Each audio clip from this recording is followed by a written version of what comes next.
Well, welcome back to the shed, and here is another crapophone up the spout. This one was slung my way some years ago, actually, because the record player for which the owner had specifically received it as a gift sounded like shit. So that was the end of that, and of course by the time they realised what was going on, it was out of warranty, so here it is. And the CD player and the tape deck and radio actually didn't have a bad sound, despite there being no bass or treble or even a tone control to it. As you can see from looking at the little circuit on the back of the tape deck there, it's DC bias, so don't even bother trying to record anything half decent, because it just, well, it'll come out sounding like shit too. But for playback it used to work pretty well. Now the other day, for some reason, it decided it had had enough of the world, and that was that. Of course, you can't get any wiring diagrams for any of this junk. And this is where you begin to run into problems, you see, because at least with something that's vintage or a proper one, you can usually find a wiring diagram somewhere online or someone that can help you. But these things are a different kettle of fish altogether. Once they go, and some of them are damned expensive, I read. It's a pity too, because it's not a bad looking set.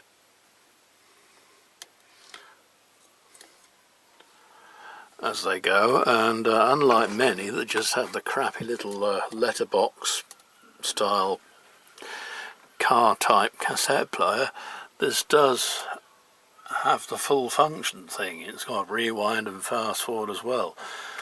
The elliptical speakers were my own addition. They're a long throw. Oops, excuse me while I turn myself inside out. And they did improve the sound even more so. But you can see there, weeny little transformer. It's about the size of a matchbox, not much bigger I suppose. And then of course you open it up and, well, you expect a bit of wax, although quite honestly I thought they'd stopped doing that in radios some years ago. But all over the place is the infamous snot glue, and of course this makes it almost impossible to work on. Because if you peel all the snot glue off, you're likely to pull components off or traces or damage things, and so the long day wears on. So it's a shame, but I think this will have to go the way the TIAC one did.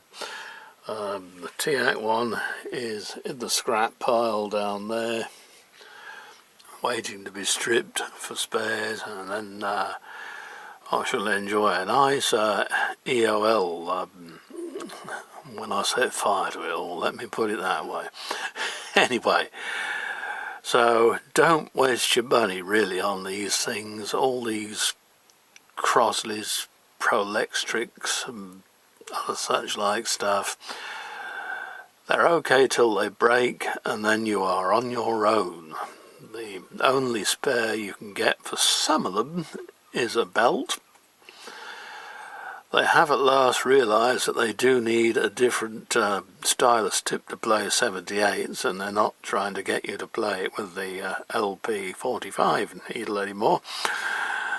After how long? And you may even recognise these clips. That's right, they're just like the old BSR clips were of yesteryear. But that's where the similarity stops, really.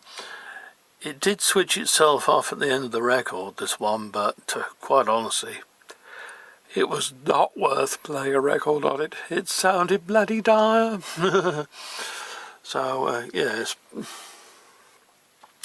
I don't call them crapophones for nothing, let me put it that way. and all the components are sailed so close to the wind. It's a wonder the poor thing's made it this far, really. 16 volts, and it's got 16 volts going through it, that sort of touch. It's asking for pop and cork and Spitzensparken, and believe me, sooner or later you will get it, and you will be completely stuffed. Anyway, see you soon.